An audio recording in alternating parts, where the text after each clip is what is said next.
Bugün anlatacağımız Gumball bölümü sizi biraz rahatsız edebilir. Çünkü bu bölümde sadece bir eğlence parkı yok. Aynı zamanda yıkılan bir çocukluk, bastırılmış suçluluk duyguları ve karanlık bir aile dinamiği var. Bölümün başında Nicole acil bir aile toplantısı yapar. Sebep, Daisyland adındaki eğlence parkı dava sonucu ertesi gün yıkılacaktır. Ama sorun şu, Nicole yıllar önce Anis'e bu parka gitme sözü vermiş ve asla yerine getirememiş. Hem de 2 yıl önce.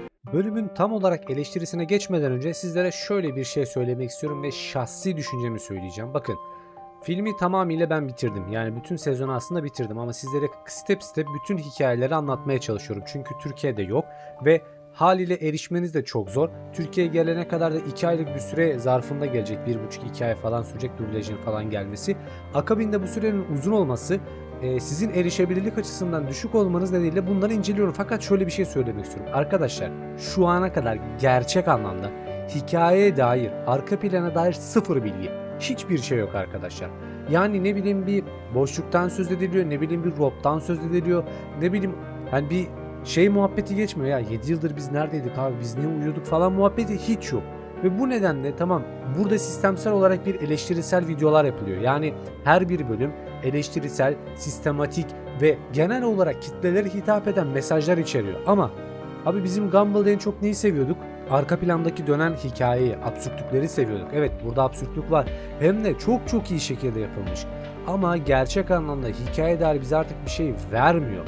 Ve yani açıkçası ben sezonu bitirdikten sonra bir oturup düşündüm ve üzüldüm. Yani neden dedim böyle bir şey yok. Bakın 6. bölümdeyiz. 7'ye doğru gidiyoruz. Bir sonraki bölümde daha da farklı şeyler yani var. Gumball'la Darwin'in öpüşme sahneleri falan var. Yani bu anlatılmaz yaşanır diyebileceğim şeyler. Çünkü yani tamam, absürtlük de yani bu kadar da olmaz. Hikaye dair bir şey vermemesi, bize arka planda böyle sadece hadi ya 7 yıl ne oldu bize bir şeyler anlat diye beklememiz ve bu beklentimizi boşa çıkarması beni şahsi olarak çok üzüyor. Sizin bu konu hakkındaki düşünceleriniz neler bilmiyorum. Hani bitiren var mı aranızda veya hikayeye erişebilen var mı bilmiyorum ama ben gerçek anlamda bir easter egg daha görmedim.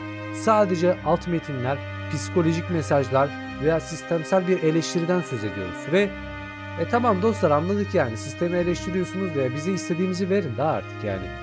Bu da Samsun şivesine kaydı. Yani bize verin istediğimizi.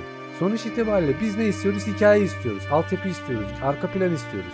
Bize vermezsen abi biz ne anlayacağız bu işten? Neyse arkadaşlar, ben yine de size bu hikayenin eleştirisini, analizini ve alt metinini söylemeye devam edeyim.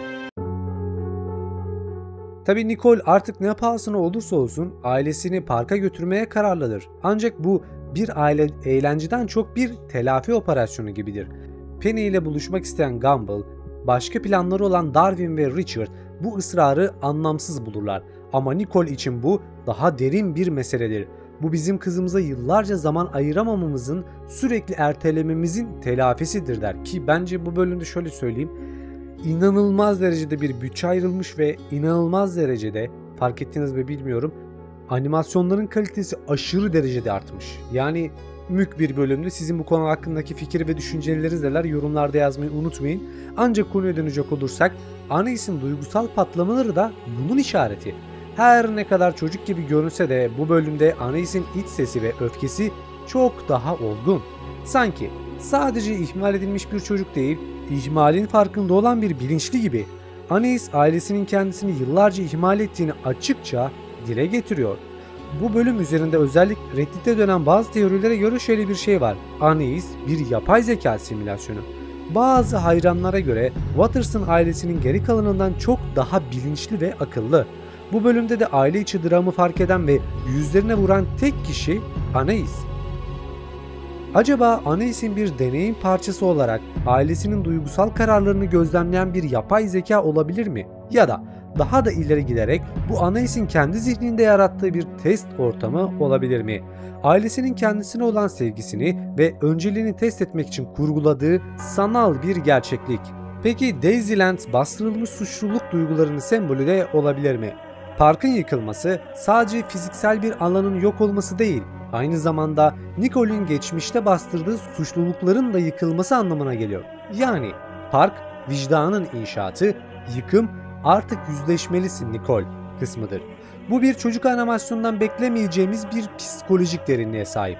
Parkın çürümüş altyapısı ve yolsuzlukla inşa edilmesi, Nicole'in kendi ebeveynlik altyapısının aslında ne kadar sallantıda olduğunu da temsil ediyor olabilir mi? Küçük Timmy'nin baş aşağı kalması gibi Anais de duygusal olarak uzun süre ters kalmış olabilir mi? Bazı Reddit teorisyenlere göre de bu bölümdeki karakterlerin çoğu tuhaf derecede tepkisiz. Özellikle Richard, Gumball ve Darwin. Olaylara neredeyse bir simülasyon karakteri gibi bakıyor.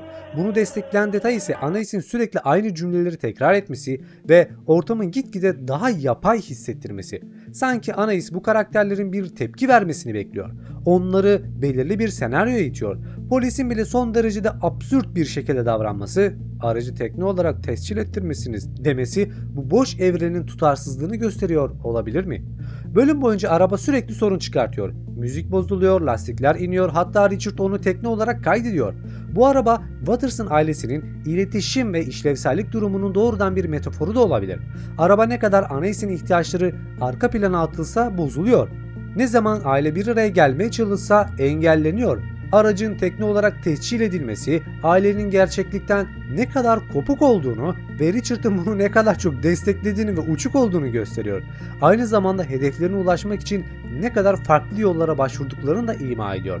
Gumball'ın Penny'e gönderdiği mesajlar ve bunların yanlış anlaşılması, modern iletişim araçlarının ironik bir eleştirisi de olabilir.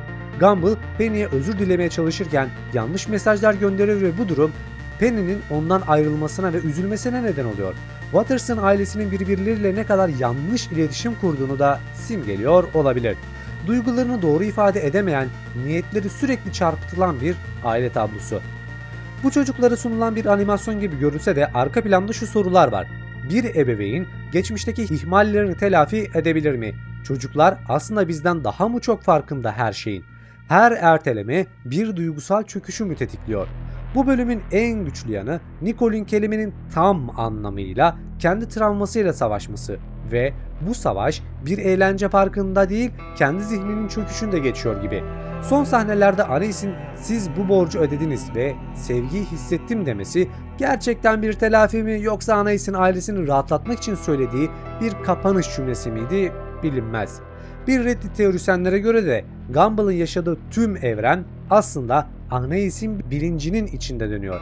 Yani tüm bu olaylar onun bir gün yeter demesi için yaratılmış bir döngü olabilir. Bu sadece bir aile bölümü değil. Bu çocukluktan kalan boşların birikerek neye dönüştüğünü gösteren karanlık bir anlatı. Sizce Nicole gerçekten bu borcu ödedi mi yoksa hala yıkılmamış başka bir Daisyland daha mı var onun içinde? Belki de her birimizin kendi Daisyland'lerimize dönüp geçmişimizle yüzleşmemiz gerektiğini hatırlatan rahatsız edici bir çağrıydı. Umarım ne demek istediğimi de anlamışsındır. Eğer buraya kadar izlediysen videoyu beğenmişsin demektir. Kanalıma abone olabilir, videoyu beğenebilir ve en önemlisi teorileriyle yorumlarda destekleyebilirsin. Başka bir videoda görüşmek üzere. Kendine iyi bak, hoşça kal.